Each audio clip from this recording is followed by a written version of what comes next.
परम परमात्मा अरिहंत प्रभु को शतशः नमन वंदन। श्रवण संघीय सलाहकार उप प्रवर्तक नवकार साधक पूज्य गुरुदेव श्री जी के पावन चरणों में शतशः नमन वंदन। सहयोगी मुनिवृंद, भाग्यशालियों, गुरु कृपा से आज के इस पावन अवसर पर आप कुछ सुने जाने, उससे पहले कुछ पंक्तियां सभी मिलकर गुनगुनाएंगे। आत्मा का संदेश लेकर आ गया, आत्मा का संदेश लेकर आ गया। चौमासे का दिन ये प्यारा आ गया, चौमासे का दिन ये प्यारा आ गया। आत्मा का संदेश लेकर आ गया, आत्मा का संदेश लेकर आ गया। आवाज केवल हमारी आ रही है। इतनी अच्छी संख्या हमारी बहनों की है, भाइयों की है। शुरू से लेके आखिर तक सब बैठे हुए हैं। मैं चाहूंगा अग्रिम से लेके अंतिम तक हर जिह्वा, हर जुबान इस गीत की पंक्तियों को गुनगुनाए। चौमासे का अवसर जो आया है, क्या संदेश, क्या प्रेरणा, आइए गुनगुनाइए। आत्मा का संदेश लेकर आ गया, आत्मा का संदेश लेकर आ गया। चौमासे का दिन ये प्यारा आ गया, चौमासे का दिन आत्मा का संदेश लेकर आ गया। आत्मा चातुर्मास का पावन अवसर, इस अवसर, इस पावन दिवस की आप सबको बहुत बहुत शुभकामनाएं, मंगल कामनाएं। चातुर्मासिक शब्द जैन आगमों में 3 बार 3 अलग अलग महीनों के साथ प्रयुक्त हुआ है। आषाढ़ के साथ, कार्तिक के साथ और फाल्गुन के साथ।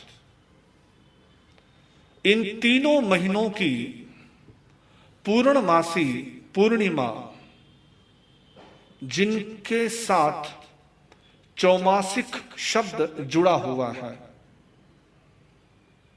आषाढ़ी चौमासी, कार्तिकी चौमासी और फाल्गुनी चौमासी। जैन जगत की इस व्यवस्था के पीछे बहुत बड़ा रहस्य छिपा है। तीर्थंकर परमात्मा ने इस चौमासे के विधान के साथ बहुत कुछ रहस्य, बहुत कुछ अपने आप में गहराई, गहनता, क्योंकि स्वयं तीर्थंकर सर्वज्ञ सर्वदर्शी होते हैं। वे जो भी कहते हैं उसमें बहुत गहराई होती है, उसमें गहन गंभीरता होती है, उसके कई सूक्ष्म अर्थ होते हैं, मतलब होते हैं। और उसी गहराई को इन तीनों के साथ भी देखा गया है, समझा गया है, जाना गया है। इस चौमासी के साथ एक विधान जो संत जीवन से जुड़ा हुआ है कि ये चौमासी ऐसी है जिस चौमासी के आने के बाद संत के विहार पर विराम लग जाता है, या यूं कहूं संतों की आजादी पर ब्रेक लग जाता है। संत जो आजाद पंछी की तरह जहां चाहे उड़ सकता है, जहां चाहे जाता है, आता है, लेकिन ये एक ऐसी चौमासी है जिस चौमासी के साथ ही संत एक स्थान से, एक जगह से, एक क्षेत्र से 4 महीने के लिए बंध जाता है। उसके पांवों की गति को विराम लग जाता है, विहार की चर्या को विराम लग जाता है। ये तो हुआ संत के जीवन के साथ संबंध, लेकिन इन 4 महीनों के अंतराल बाद जो चौमासी पर्व हर बार आता है, हर 4 महीने बाद चौमासी पर्व, आज के ठीक 4 महीने बाद कार्तिकी चौमासी आएगी, उसके ठीक 4 महीने बाद फाल्गुनी चौमासी आएगी, फिर से ये आषाढ़ी चौमासी, ये क्रम पूरे वर्ष निरंतर चलता रहता है। इस क्रम का क्या अर्थ है, इस क्रम का क्या उद्देश्य है? तो तीर्थंकर परमात्मा की वाणी में हमें समाधान मिलता है। परमात्मा महावीर की वाणी में हमें इसका कारण प्राप्त होता है। शास्त्र हमें इस बात का जवाब देते हैं कि हर 4 महीने बाद ये चौमासी पर्व क्यों, किस लिए, क्या कारण है चौमासी पर्व का।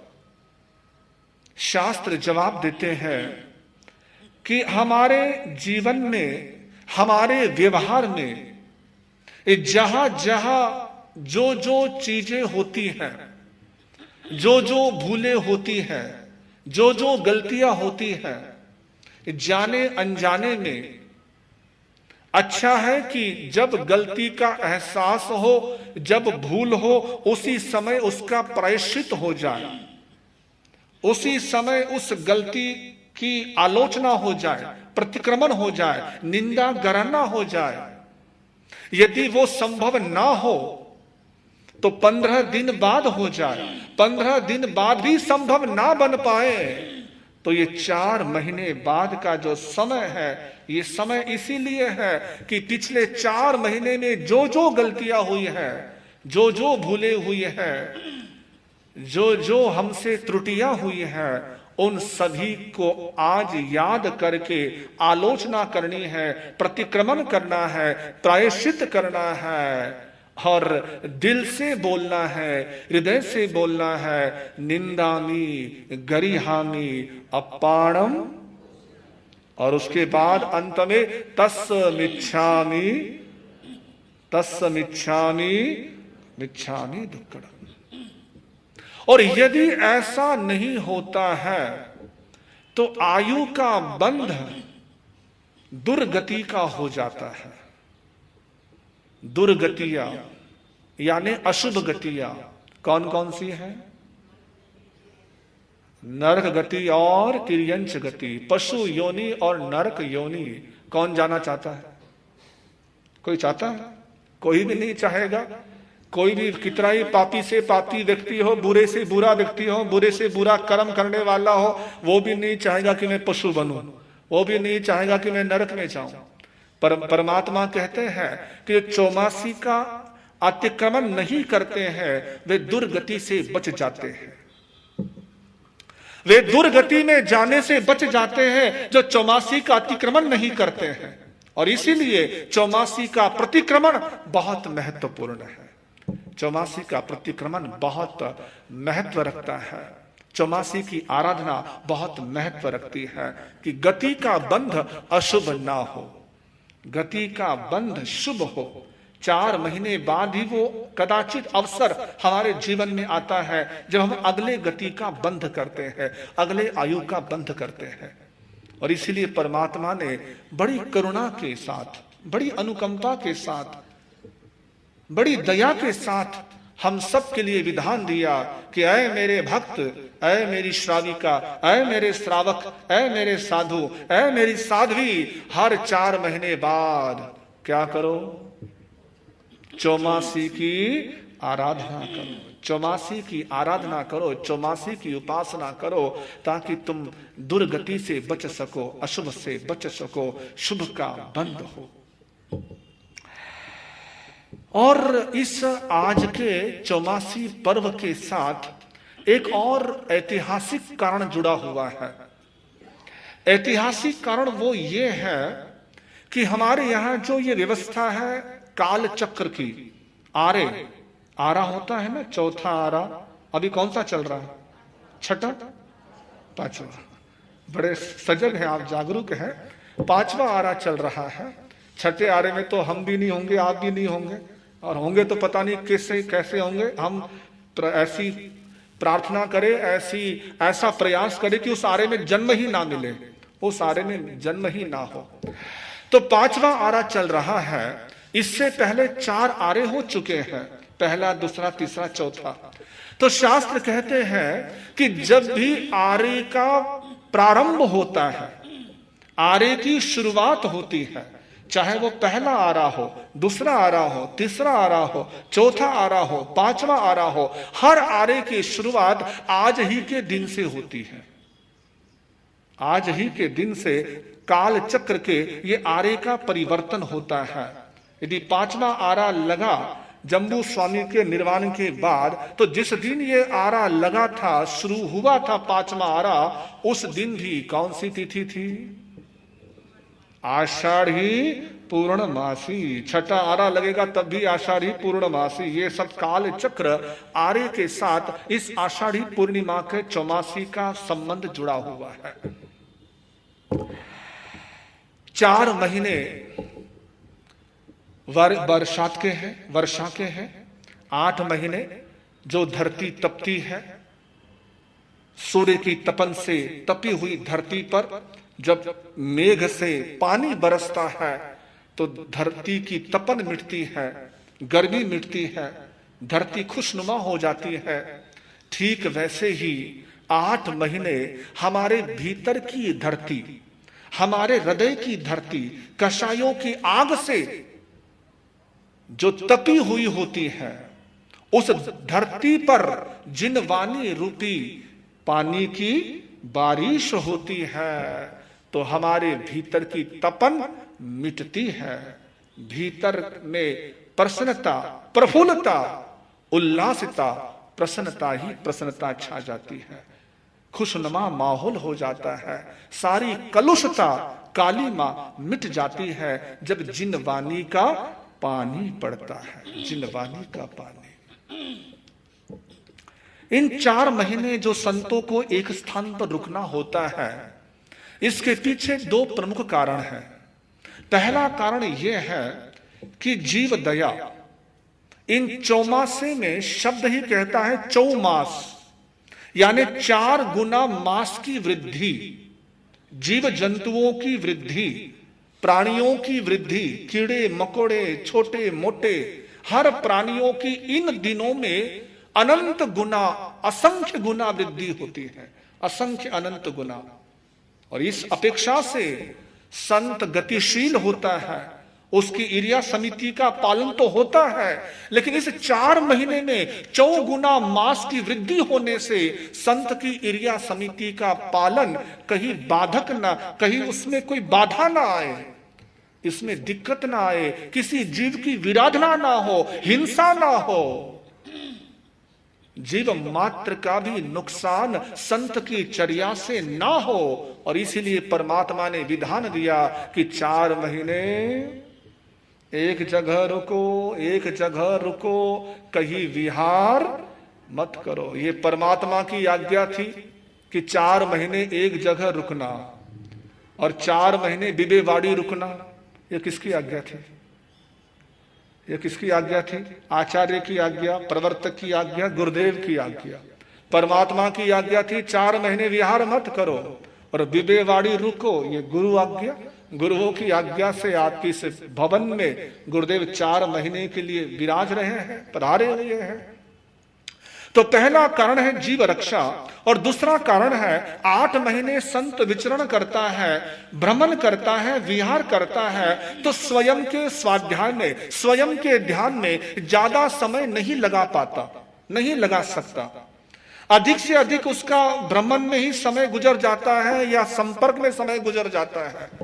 और इसीलिए परमात्मा ने यह विधान दिया कि 4 महीने वो अपना स्वाध्याय, अपना ध्यान अधिक से अधिक कर पाए, कर सके, जो सीखा है उसका पुनरावृत्तन कर सके।